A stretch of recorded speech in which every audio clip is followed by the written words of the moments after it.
Alright guys, we have reached that time in the garden where I need to give the garden a heavy dose of food. And when I say food, I mean fish fertilizer, which will make the garden stink. And make me not want to be back here and also not harvest anything from back here for at least 2 weeks. So we are going to go and harvest mainly our herbs, probably a couple of other things, but we're going to do a big harvest so that then we can give the garden some food.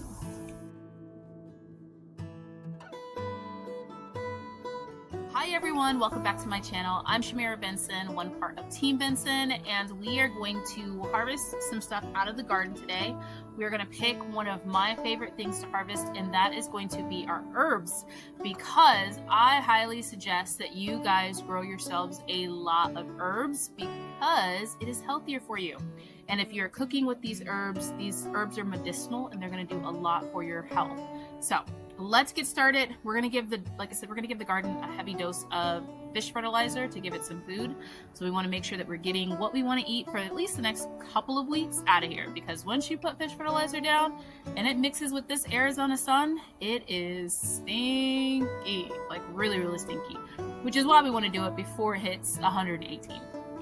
So guys, first up is going to be our parsley. Now we have parsley in 2 spots. We have it right here, which is underneath our jalapenos. Our jalapenos have an aphid problem right now, and they're a little sticky and sappy with aphid juice feeding the ants, bringing up those aphids. So we're going to give this plant a good rinse once we get this harvested, because we don't want aphids dropping on our parsley, because right now it doesn't have any because it's not upset.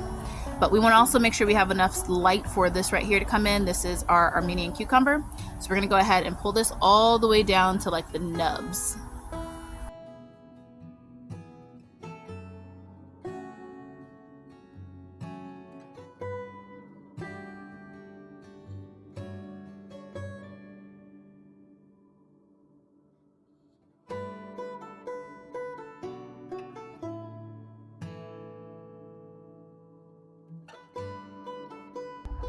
Now, when I said we were picking it down to the nubs, we are picking it down to the nubs. Now, I am going to try and get another round of parsley here before it gets too hot.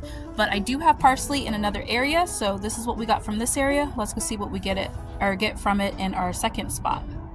You guys see that happy little bee right there? And this is why we're letting the dill go to seed. Look at how happy that little guy is. Now if we could just get a monarch butterfly, then it'll all be worth it. So below is our second spot of where we have all of our parsley. So I'm going to go ahead and pull this. Well, I'm going to cut it back. Now guys, I absolutely adore the amount of wildlife I get back here in my garden. I always hear people talk about there's a shortage of bees and butterflies and pollinators and stuff like that, and to be honest, I don't see it. I know there probably is a shortage of all of that in a lot of especially mainstream gardens, but I feel for your little homestead garden and what you're doing in your little space, if you keep it as organic as possible, and meaning that you're not spraying anything. I don't even spray organic pesticides like neem oil. One, neem oil is an oil and it's way too hot here just to be lathering my plants in oil. That's how they get burned. But 2, it also has a strong smell to it, so it doesn't, the insects don't love being on there, and that includes the good insects too. So I feel if you are experiencing a shortage in your garden of pollinators to where you're concerned about it, try being super organic. Just use water. That's all you need. So I had to zoom in here for you guys because if you guys saw my garden tour on Sunday, you knew that I had aphids everywhere on this dill. Now there are still some a little bit up here on this one, but all of these right below are completely cleaned up, especially this one right here. They're not even on there anymore, and that is because we had a little birdie cleanup crew out here yesterday and this morning, and it has been their breakfast spot. So just let your garden be, it will be happy and great. Okay guys, so parsley harvest. Check. This is a nice harvest. I feel like this is going to be the last jar that we need.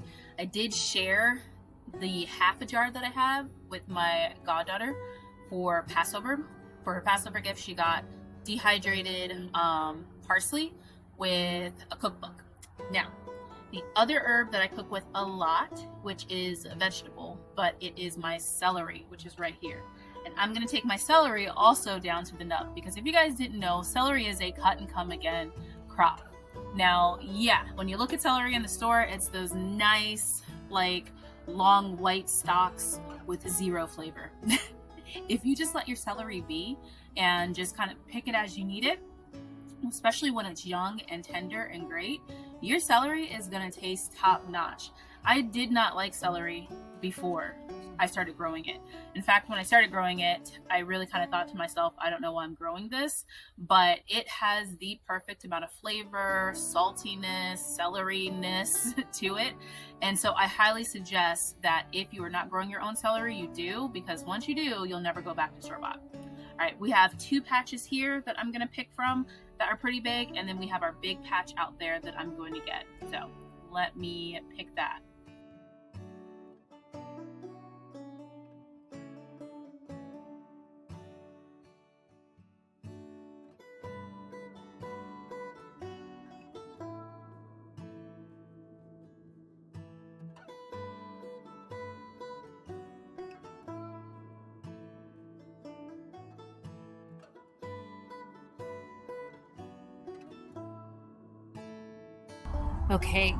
Okay guys, yes, we are down to the absolute nubs of this celery. And yeah, for whoever decided to like not let celery be harvested like this and to blanch it, I don't know what was wrong with that person, because celery that is green is more tasty, and you get so much more celery if you let it just kind of keep growing and keep producing for you. Yeah, whoever thought that green celery wasn't a good idea, they had no taste buds. This is delicious. Now this is just from one, or like this area of the celery. I do have one more area of the celery. That one is bolting a little bit, which I'm going to show you guys what that looks like. But we're going to go ahead and cut it back the exact same way and let it keep growing. Now I use the celery leaves to make my celery salt. I just dehydrate all of the leaves and blend them down with salt to make a powder. And that's what I use for a lot of my seasoning. A lot of my seasoning in my cooking starts with some form of a celery salt. And then the stems, I use the big ones for like soups and stews, just chop those up. And then the little bitty ones, like especially like the little tops of like the bigger part of the stems, like these tops, I use for bone broth. So let's go get the rest of it. So this is my other big batch of celery that I have in the garden, and as you can see, it is starting to bolt. So I'm going to make sure that I take out at least this big center stalk. This one is actually doing fine. There are 2 or 3 plants over here. So as you guys can see, I'm trying to water before this Arizona sun hits. So guys, this was definitely trying to go to seed. This is the center stalk. I went ahead and I harvested this one. I don't know if this plant will keep producing because it was already going to seed, but it probably will because I just took most of its leaves. But yeah, isn't that great?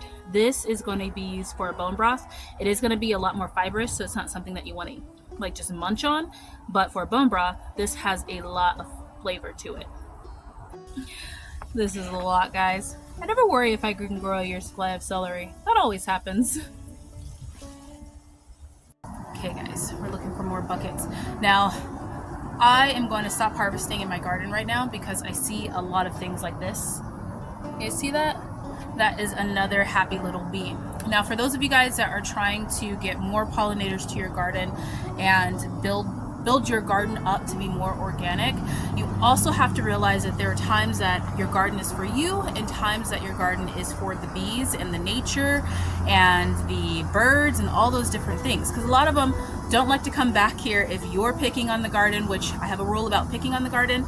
I don't pick the garden when the sun's picking the garden. So I try to pick the garden only when it's not blazing hot or like the sun's not beaming on it. But then also I don't like to be watering and just moving around out and about back here because it would scare off those animals and those insects. So if you're having problems with getting pollinators, maybe give your garden time just for itself and for nature. But before we leave the garden today, we're gonna get some of this oregano just because it is starting to flower and we need to get more dehydrated. And then we're also going to top some of this lemon balm because I'm trying to get it to bush out a little bit more. And I think that'll be about it. Okay guys, I hope that AC is not too loud, but I just finished. I got some lemon balm and some oregano. The flies are starting to attack me because they're wanting me out of their space too. They want to get their drinks of water. So I am going inside. I'm letting the garden be the garden and letting nature have it. But this is a pretty good harvest. We're gonna take it inside and get that dehydrator going so that then we can start making sure that we have herbs and everything that we need for cooking. So until next time, grow yourselves a garden because even a small space can provide you with tons of food. And if you guys wanna see what I do with all this stuff, make sure you guys subscribe, like, and share. Bye guys.